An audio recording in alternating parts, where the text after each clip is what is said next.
As we learnt when discussing departure procedures, approach procedure design is similarly dictated by the terrain surrounding the aerodrome. It is also dictated by the type of air operations being undertaken and the type of aeroplanes flying there. All of these factors will influence the sighting of and the type of navigation aid that supports the approach procedure to the runway in use. Speed is also an important consideration, as you will recall from the departure procedure process.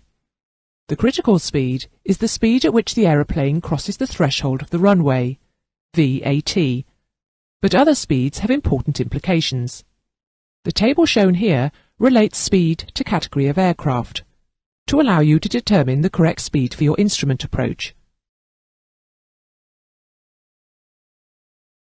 There are two types of instrument procedure, and they are defined by the type of guidance that is provided to them.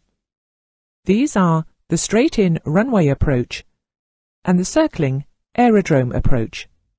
The type of approach is based upon the sighting of the navigation aids, either at the aerodrome, as is the case with the straight-in approach, or away from the aerodrome, as is generally the case for the circling approach.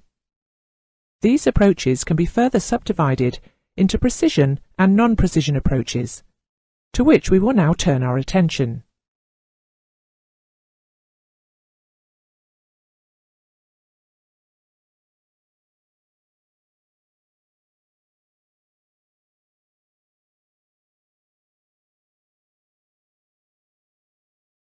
A precision approach gives accurate track guidance during the final approach phase and information concerning height above the threshold of the runway.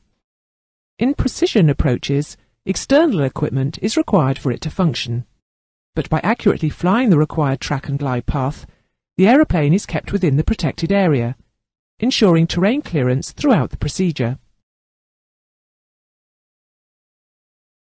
For a precision approach, a pilot is required to calculate the point on the approach that he must either make a decision to land or go around. This is called the decision height or decision altitude. Notice the figures in the right-hand column, headed VMC, OCA. The VM stands for visual manoeuvring, and the C for circling.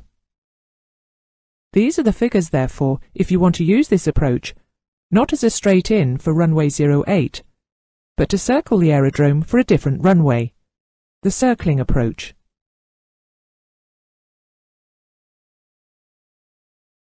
If a precision approach is flown correctly, when a pilot reaches his decision height, the aircraft will be safely at the place it should be, just as if visibility was perfect.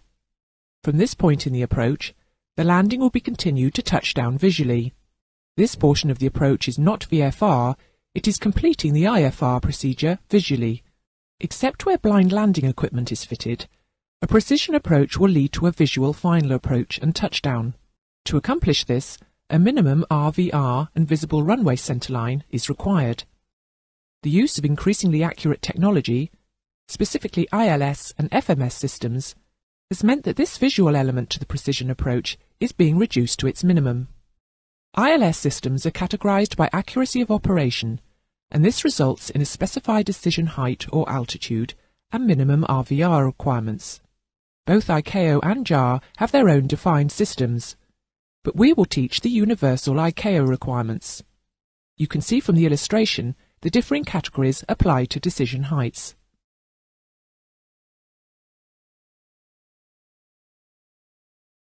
You must also remember that once you have commenced an instrument approach procedure, you must complete it as published, unless given contrary instructions by ATC. Even if you complete the approach visually, the requirements of the procedure must be complied with. Where no ground equipment that can provide height data to the aeroplane exists, the procedure is defined as non-precision, although the track guidance may well utilize devices that would serve a precision approach as well. Non-precision approaches are normally provided with track guidance from VOR or NDB equipment, but might utilize the track guidance data from ILS localizers or PAR azimuth equipment. Another type of non-precision approach is the surveillance radar approach, SRA.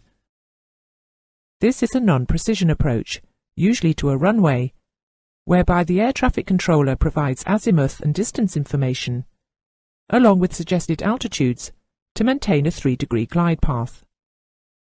This approach often terminates at 2 nautical miles from the runway threshold, where the pilot will either continue for a visual landing or go around. Sometimes an SRA terminates with a circling manoeuvre, complying with the defined visual criteria, to land in a direction other than that of a straight-in approach. This is called a visual manoeuvre, and we will explain it further later on.